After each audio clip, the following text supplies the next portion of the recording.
Good morning. HR folks, I'm going to give you a little tough love because I think that we think we're great, and we are great. However, oftentimes the perception of HR is that we're not strategic, that we really don't understand the business, that we're doing what we do because we like people, and that, I think Diana said it, the police. Well, I actually talked to someone who told me that they thought of HR as paper-pushing, party-planning police. Now, if you're like I was when I was in HR, you were working real hard.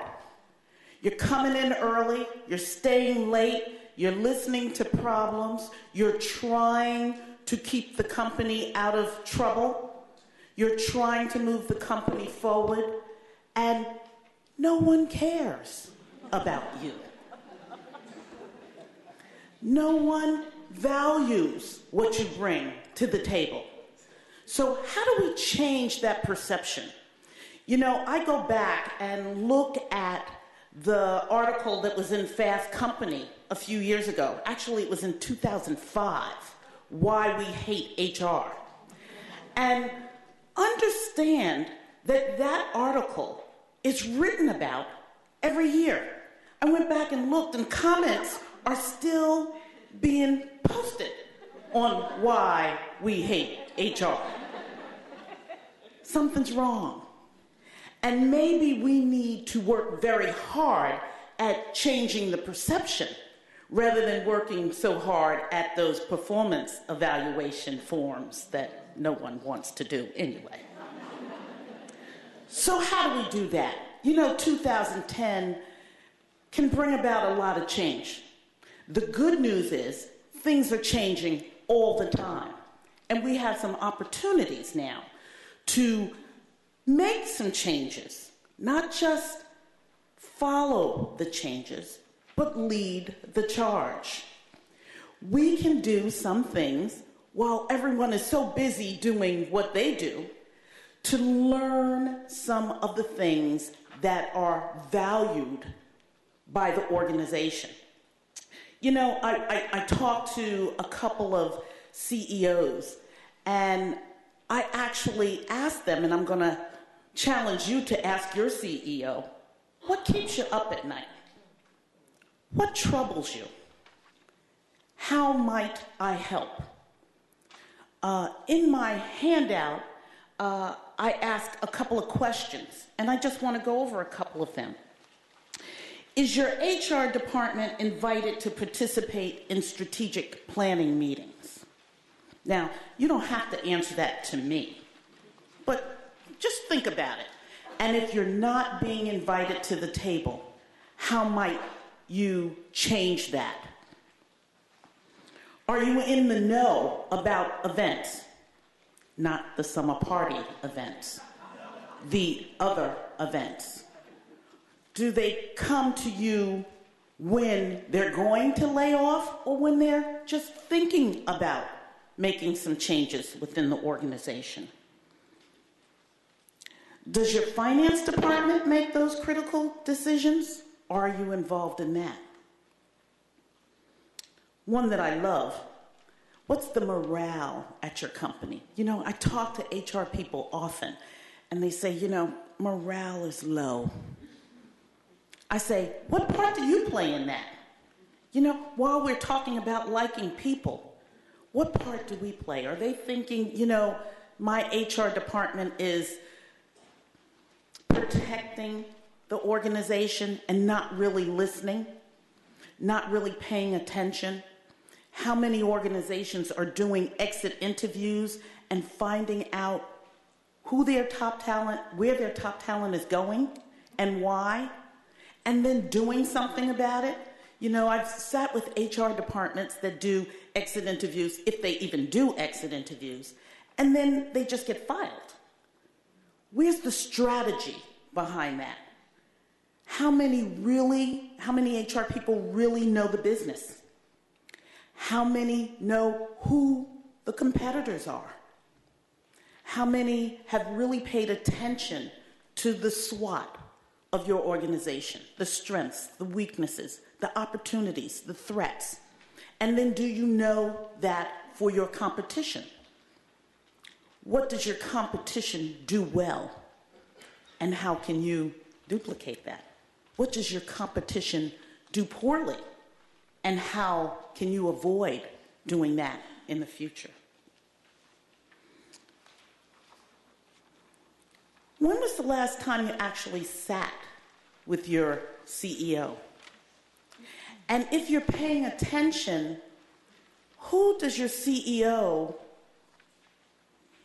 talk to often? Who do they value in the organization? And when's the last time you talked to those people?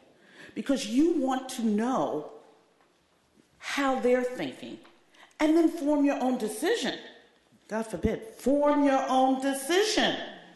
Have a perspective on the business. The business of HR is not just about people.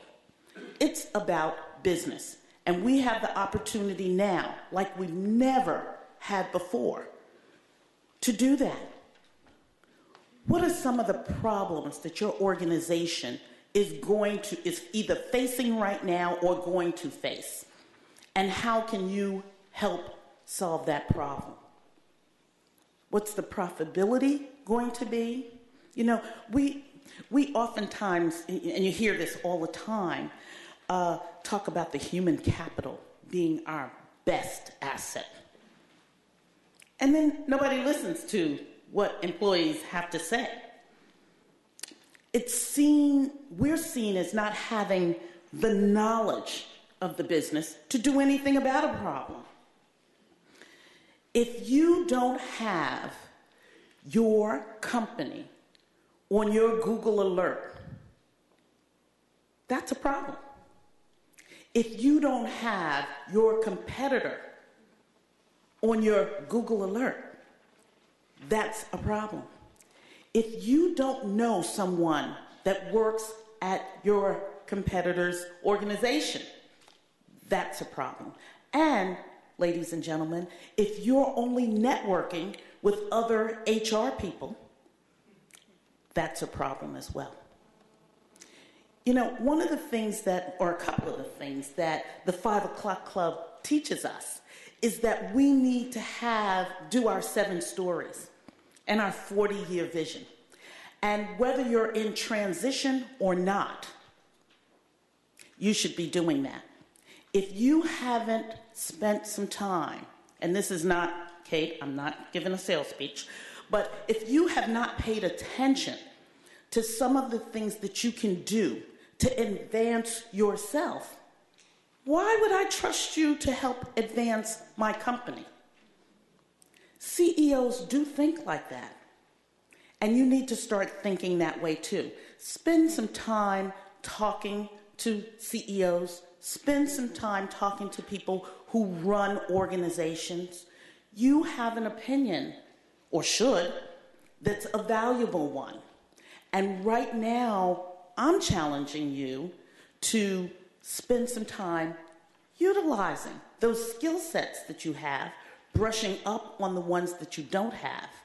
If you are spending all day in the organization doing tasks that you feel are important but that no one values, maybe you should stop doing that. Forget about delegating them. How about just stop doing them? See if anybody cares. If no one notices, guess what? They may not be important anymore.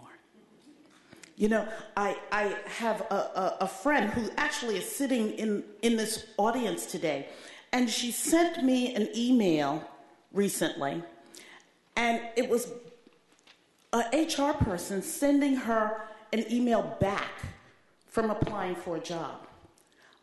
I can't tell you how many typos were in the email with the woman saying that she needed someone who was detail-oriented,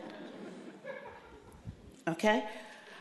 And when it was pointed out to the HR person that there were some typos and maybe it wasn't even written in English, the person sent another email back to her that was equally as confusing with just as many typos, by the way.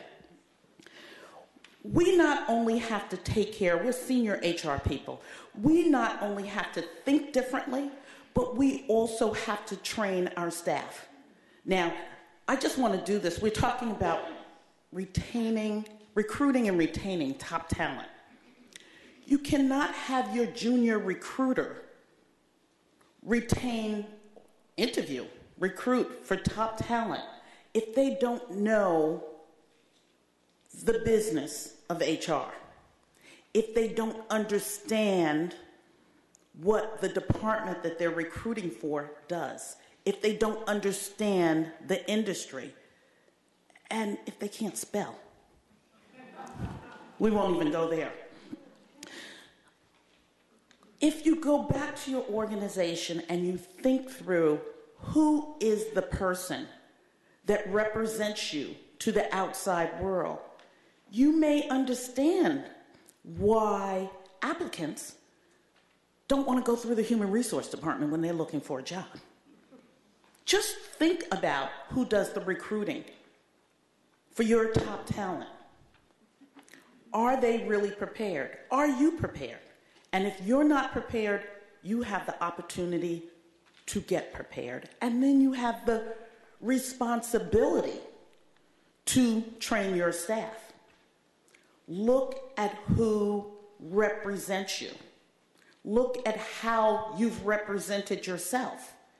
And then make some changes accordingly. I would suggest that we become the change that we want to see in our organization. We become that change. We can lead the change. We have the opportunity to do that, but we have to think differently.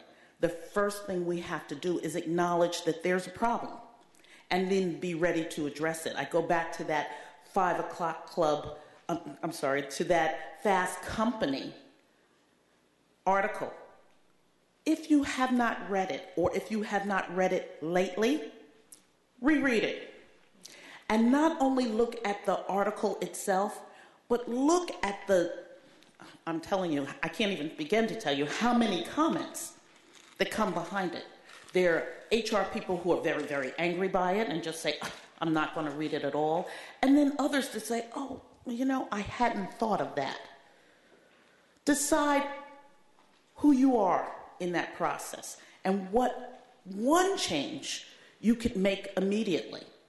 There's a lot of them that we can make, but start doing that immediately. Change is upon us. It's going to happen whether we like it or not, and it depends on your mindset if you're going to be able to go with the flow. HR is a wonderful place to be right now if you're ready. My question to you is, are you ready to do that? Thank you.